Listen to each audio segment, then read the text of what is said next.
কাহিনীর শুরুতে আমরা দুই আমেরিকান সৈনিককে দেখি যাদের নাম আইজ্যাক এবং ম্যাথিউস।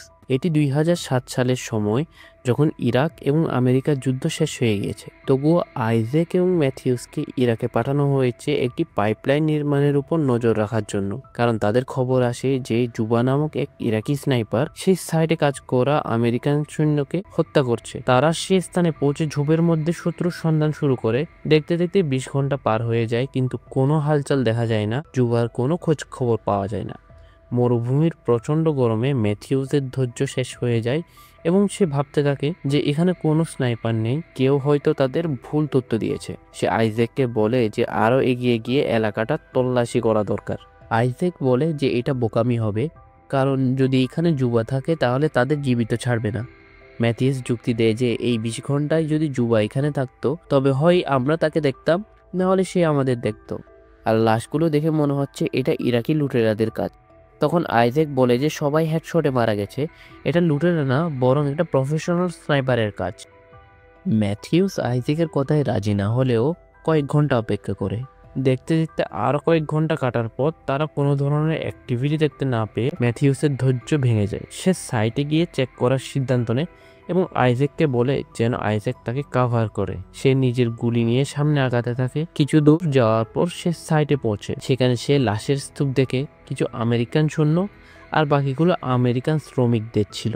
সেখানে সে একটা রেডিও পায় এবং ওটা নিয়েই সে আগে যেতে থাকে। হঠাৎ আইজ্যাকের স্কোপ ঝাপসা হয়ে যায়, তাই সে ম্যাথিউসকে দেখতে পারছিল না। আর সে এই ব্যাপারে তাকে জানায় এবং তাকে ফিরে আসতে বলে। ম্যাথিউস বলে, আমি তোকে কতবার বলেছি যে স্কোপটা বদলাতে, তুই কখনোই করস না। কিন্তু আইজ্যাক বলে এটা তাদের মৃত বন্ধু ডিনের, যা সে সব সময় নিজের কাছে রাখে। আসলে ডিন তাদের এক পুরনো বন্ধু ছিল যে একটা যুদ্ধতে মারা গিয়েছিল, আর এই স্কোপটা তারই শেষ স্মৃতি। আর লাশ পরীক্ষা করে ম্যাথিউস শকড হয়ে যায়, কারণ সবাই পারফেক্ট হেডশট খেয়ে মরেছে। তখন ম্যাথিউস বুঝতে পারে যে আইজ্যাকের কথাই ঠিক, যে এটা কোনো প্রফেশনাল স্নাইপারের কাজ, আর এরকম নিশানা একজনই করতে পারে, আর সে হচ্ছে জুবা। ম্যাথিউস আইজ্যাককে এই ব্যাপারে বলে, আর তখন আইজ্যাক তাকে ফিরে আসতে বলে, আর সাথে এটাও বলে যে না হলে তোমারও ওদের সঙ্গী হতে হবে। এইখানে ম্যাথিউস আইজ্যাকের কথা না শুনে বুঝতে চায় গুলি কোন দিক থেকে চালানো হয়েছিল। আইজ্যাক তাকে এমন করতে মানা করে, কিন্তু ততক্ষণে অনেক দেরি হয়ে গেছে। আর এখানে ওই স্নাইপার ম্যাথিউসকে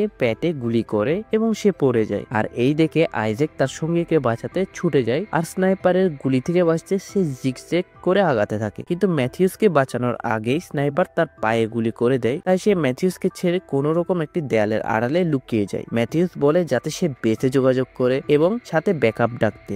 আইজ্যাক তার নিজের ঘা দেখে যেখানে থেকে প্রচুর রক্ত পড়ছে, তাই সে সেখানে ব্যান্ডেজ বাঁধে এবং তাড়াতাড়ি তার রেডিও বের করে যাতে সে বেঁচে যোগাযোগ করতে পারে। কিন্তু দুঃখের বিষয় হলো সে অমন করতে পারে না, কারণ স্নাইপারের গুলিতে রেডিও এর অ্যান্টেনা ভেঙে যায়। আর তখন সে ম্যাথিউসকে দেখে যে হামাগুড়ি দিয়ে গুলির দিকে আগাচ্ছিল। আইজ্যাক তাকে বারণ করে আর বলে স্নাইপার যদি দেখে তুমি বেঁচে আছো তাহলে সে আরেকটা গুলি করবে। কিন্তু ম্যাথিউস তার কথা শুনে না আর গুলির দিকে আগাতে থাকে, আর এর কারণে সে ব্যথায় অজ্ঞান হয়ে যায়। আইজ্যাক বুঝতে পারে যে তারা খুব বাজেভাবে ফাঁদে পড়েছে আর নিজেকে বাঁচার জন্য কিছুই করতে পারছে না। সে শান্ত হয়ে পায়ের থেকে গুলি বের করার চেষ্টা করে, কিন্তু এটা এত বেশি কষ্টের ছিল যে ব্যথায় সে অজ্ঞান হয়ে যায়। সে ঘন্টার পর ঘন্টা এমনিই পড়ে থাকে আর রেডিওতে শব্দ শুনে জেগে ওঠে। এখানে আইজ্যাক ভাবে যে ইউএস আর্মি তার সাথে যোগাযোগের চেষ্টা করছে, আর এটা দেখে সে খুব খুশি হয়। তারপর সে তার পরিস্থিতির কথা বলে এবং ব্যাকআপ চায়। তখন যে অফিসার তার সাথে কথা বলছিল সে বলে, এই বড় ময়দানে তোমাকে খুঁজে পাওয়া খুব কষ্টসাধ্য ব্যাপার, তাই আমি চাই যে তুমি দাঁড়াও অথবা গুলি ছোড়ো, যাতে আমরা তোমার লোকেশন জানতে পারি এবং সাহায্য বাড়াতে পারি।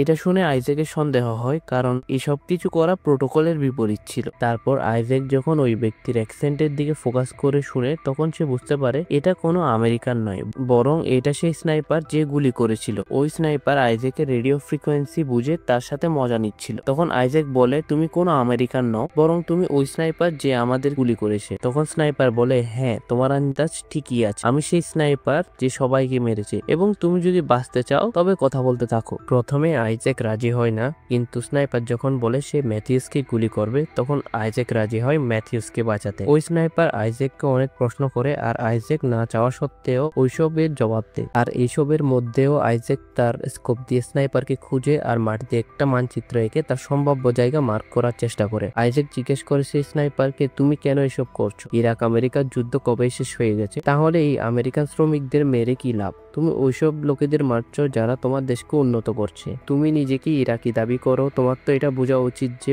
এই পাইপলাইনটা হলে ইরাকেরই লাভ। এটা শুনে স্নাইপার হেসে বলে, ইরাক আর আমেরিকার যুদ্ধ যদি শেষ হয়ে যায় তাহলে তোমরা আমার দেশে কেন? আর ওই পাইপলাইন হলে আমেরিকার লাভের হবে, ইরাকের না। তখন স্নাইপার বলে, তুমি এইসব ফালতু কথা বাদ দাও আর নিজের পরিবার সম্পর্কে বলো, যেমন তোমার পরিবারে কয়জন লোক, কারা কি কাজ করে। আইজ্যাক এই কথার উত্তর দিতে চায় না, কারণ এগুলো তার পার্সোনাল ব্যাপার। কিন্তু স্নাইপার বলে যে তুমি যদি না বলো তাহলে আমি ম্যাথিউসকে মেরে ফেলবো। আর আরো বলে যে আমি যদি এমন করি তাহলে ম্যাথিউস 2 নাম্বার ব্যক্তি হবে যে তোমার ভুলের কারণে মারা যাবে, কারণ তোমার ভুলের কারণে একজন আগেও মারা গেছে আর সে হচ্ছে ডিন। এইটা শুনে আইজ্যাক হতবাক হয়ে যায় আর বলে, তুমি ডিনের ব্যাপারে কিভাবে জানো? কারণ ডিনের মৃত্যু আইজ্যাকের কারণে হয়েছিল, একটা মিশনে তার নিজের ভুল নিশানার জন্য। এইখানে আইজ্যাকের মন ভাঙতে থাকে, কারণ স্নাইপারটা তাকে ওইসব কথাই মনে করিয়ে দিচ্ছিল যেসব কথা তাকে কষ্ট দেয়। এর মধ্যে তার পানির তৃষ্ণা লাগে আর সে পানির বোতল বের করে দেখে যে পানির বোতল খালি, কারণ ওই স্নাইপার পানির বোতল ফুটো করে দিয়েছিল। তখন ওই স্নাইপার বলে, আমি তোমার পানির বোতলে ইচ্ছে করে শুট করেছি যাতে পানির তৃষ্ণায় তুমি ছটফটাও, আর রেডিওতে করেছি যাতে কারোর সাথে যোগাযোগ করতে না পারো, আর পায়ে যাতে তুমি এখান থেকে পালাতে না পারো। আর সে আরো বলে যে কালকে সকাল ভোর তো তোমার মৃত্যু নিশ্চিত, কারণ তোমার অনেক রক্ত গেছে আর খাওয়ার জন্য পানি অনেক। তখন আইজ্যাক বলে, তুমি সন্ত্রাসবাদী। স্নাইপার হেসে বলে, তুমি আমার দেশে বন্দুক নিয়ে আর আমাকে মারার চেষ্টাও করছো, আর এরপরও আমি সন্ত্রাসবাদী?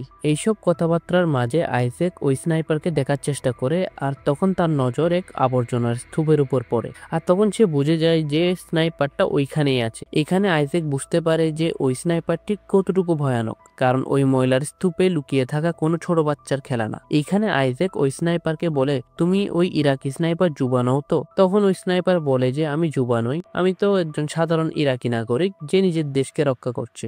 আইজ্যাক বলে, আমার মনে হয় তুমি ইউএস থেকে ট্রেনিং নিয়ে ধোঁকা দিয়ে তাদেরকে হত্যা করছো। স্নাইপার এই অভিযোগ অস্বীকার করে আর বলে, আমি তো শুধু তাদেরকেই মারি যারা আমার দেশকে ক্ষতি করতে চায়। আইজ্যাকের অবস্থা তখন আরো খারাপ হয় এবং ডিহাইড্রেশনের জন্য সে মাটিতে পড়ে যায়। তখন স্নাইপার বলে, তুমি মরলে তোমার জিভ কেটে আমি তোমার কপালে লাগিয়ে দেব। কিছুক্ষণ পর আইজ্যাকের মাথায় একটা বুদ্ধি আসে আর সে হেলমেট দিয়ে স্নাইপারকে বিভ্রান্ত করার চেষ্টা করে, কিন্তু এটা করতে গিয়ে সে স্নাইপারের লোকেশন না জানলেও নিজের হেলমেটটা ঠিকই হারায়। তখন সে নিরাশ হয়ে যায়, কিন্তু তখন সে তার পাশে একটা ইউএস সৈনিকের লাশ দেখতে পায় আর নিজের জীবন বাজি রেখে ওই লাশের কাছে পৌঁছে এই আশায় যেন কোনো কিছু কাজের পায়। কিন্তু সে যখন ফিরে আসে তখন দেখে যে তার স্কোপটাও ভেঙে গেছে, এখন সে আর ওই স্নাইপারকে দেখতে পারবে না। তখন সে রেডিওতে আওয়াজ শুনে আর দেখে যে ম্যাথিউস জেগে উঠেছে। আইজ্যাক জোরে আওয়াজ করে তাকে স্নাইপারের লোকেশনটা বলে। এখানে ম্যাথিউস তার কাছে থাকা একটি ছোট আয়না দিয়ে স্নাইপারকে দেখার চেষ্টা করে। এইদিকে আইজ্যাক স্নাইপারকে কথা বলে ব্যস্ত রাখার চেষ্টা করে আর ম্যাথিউস গুলির দিকে আগাতে থাকে। স্নাইপার বলে, অনেক আগে সে ইরাকে একজন শিক্ষক ছিল আর আমেরিকার সাথে যুদ্ধে তার সব ছাত্ররা মারা যায়, আর তখন থেকে আজ পর্যন্ত সে প্রতিশোধের আগুনে জ্বলছে। কথাবার্তা চলাকালীন একটা তুফান আসে আর এই সুযোগে ম্যাথিউস তার রাইফেলটা তুলে নেয়, আর তুফান শান্ত হতেই সে ওই ময়লার স্তূপে কয়েকটি গুলি চালায়। এই আশায় যেন একটা গুলি ওই স্নাইপারের লাগে, কিন্তু যখন সে রাইফেল রিলোড করে তখন স্নাইপার তাকে হাতে গুলি করে। এখানে আইজ্যাক ম্যাথিউসকে দেয়ালের পিছনে আসতে বলে, কিন্তু সে পৌঁছানোর আগেই স্নাইপার তাকে হেডশট দিয়ে মেরে ফেলে।